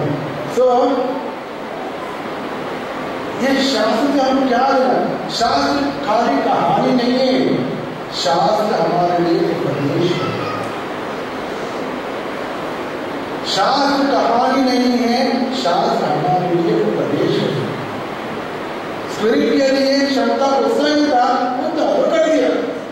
हनुमान जी को शक्ति उतना था, उतना तो कर दिया। हर एक को उतना शक्ति है, कुछ न कुछ शक्ति तो है। क्या वो शक्ति हमने भगवान के लिए किया कि नहीं, अपने आप सोच, लेकिन अवसर तो इसलिए क्योंकि जहां नारद जी कह रहे प्राणोपहारांच यतेन्द्रियाणाम तथैव सर्वार्पणम अच्युते, क्या अगर अच्युत की सेवा हो जाए तो सभी देवी देवता का पूजन सेवन अपने आप को सर्वात्मनम परम विजयते श्री कृष्ण। तो जब उन्होंने उपदेश दिया था तो सभी प्रचेतस भगवान कृष्ण की नमस्कार करते हुए, पूजन करते हुए, हरि भक्ति में लगन हो गए। उन्होंने अंत में भगवत धाम पहुंचे। जैसे मैत्रेय मुनि प्रचेतस का स्टोरी कहानी बताया था, फिर बाद में विदुर और मैत्रेय के संवाद समाप्त होने वाले हैं। विदुर जी कहा था अभी ठीक है, मैं मेरा घर पे जाना चाहता हूँ। मुझे मालूम पड़ा कि सभी कौरव का निधन हो गया, अभी युधिष्ठिर महाराज राजा बन गए। मैं एक बार जाके मेरा बंधु मित्रों को देख के आना चाहता हूँ, तो इसलिए आपसे मैं विदा ले रहा हूँ। लेकिन हम ये नहीं सोचना कि विदुर का हृदय में भी यह बंधु प्रीति है, ऐसा कभी सोचो ना। विदुर में कभी नहीं हो सकता है, क्योंकि वो साक्षात यमधर्मराज धर्म देवता शाप के कारण से एक शूद्र बन के विदुर के रूप में यहाँ गया। वो गलती कैसे कर सकते, तो बड़ा कृष्ण करते। उनको हस्तिनापुर में वापस आने का एक ही उद्देश्य था कि उनके भाई अभी भी घर में पड़ा है, उसको उद्धार करना, धृतराष्ट्र को उद्धार करना, इसके लिए वो घर में वापस आना चाहते। और उन्होंने नमस्कार किया और मैत्रेय मुनि से उन्हें विनती किया, आपकी कृपा के कारण से ही मुझे ये संसार सागर पार करने का ज्ञान प्राप्त हुआ। मैं आपको नमस्कार कर रहा हूँ, हे मैत्रेय मुनि। ये भी हम हमेशा याद रखना चाहिए, जो व्यक्ति जिसके कारण से हमको ज्ञान प्राप्त हुआ, हम हमेशा कृतज्ञ रहना चाहिए। We should always acknowledge, आपके कारण से ही मुझे ये we should always thankful. We should be always thankful. Thank you very much. Prabhupada ji जब भी लेक्चर हो गया अंत में thank you very much. Guru Maharaj की जब भी लेक्चर हो गया थैंक यू वेरी मच। कृतज्ञता भाव ये वैष्णव का लक्षण है। इसलिए विदुर जी भी नमस्कार किया मैत्रेय मुनि को, क्योंकि मैत्रेय मुनि इतना कहानी बता रहा था, सृष्टि के बारे में सब कुछ चीज बताया। इसलिए उन्हें मैत्री को नमस्कार किया और वापस हस्तिनापुर को लौट आने के लिए तैयार हो गया। श्रीमद् भागवत में महाराज की जय। इसके साथ चतुर्थ स्कंद समाप्त हो जाते हैं। नेक्स्ट 14 के बाद आते हैं 5। सो तभी समय का टुडे इज मे फर्स्ट। बहुत सारे यहाँ भक्तों में भक्ति शास्त्री कोर्स में भी जा रहा है, तो उनकी सुविधा के लिए हम सोच रहे कि फ्राइडे सैटरडे संडे के बजाय संडे मंडे ट्यूसडे अगर रखा जाए ताकि जो भक्ति शास्त्र में जा रहे हैं उनको तकलीफ नहीं होगा। ऐसा हम सोच रहे। क्या सबके लिए मंजूर है?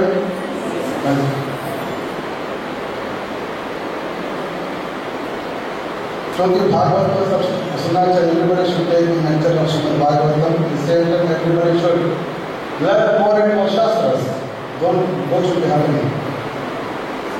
तो मेरा प्रपोज, क्योंकि यही अभी मई तो शुरू हो गया, यही महीने में अंत में लगभग एक ही महीने में 2 बार हो गया और ज्यादा भी हो सकता है।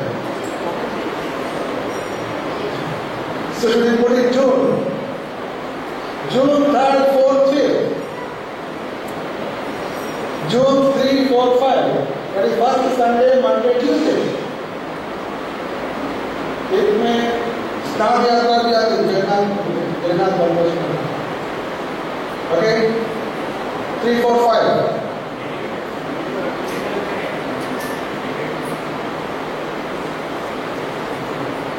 थोड़ा इंतजार भी करना है, थोड़ा इंतजार भी होना चाहिए। ज्यादा मेरा तो थोड़ा हजम नहीं होगा। 3, 4, 5 of June। Hare Krishna. Okay, और कोई प्रश्न है?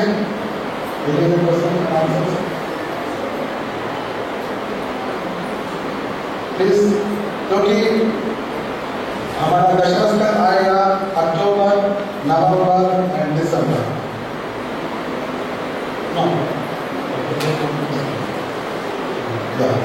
October, November, December, दशम स्कंद। And we have the Prahlad Maharaj की कहानी अगस्त। सो मेनी थिंग्स हमारे लिए अमृत, हमारे लिए हम अमृत के लिए इंतजार करना चाहिए। हमारे लिए अमृत इंतजार नहीं, हम अमृत के लिए, कथामृत के लिए इंतजार करना चाहिए। हर एक महीने सुनेंगे।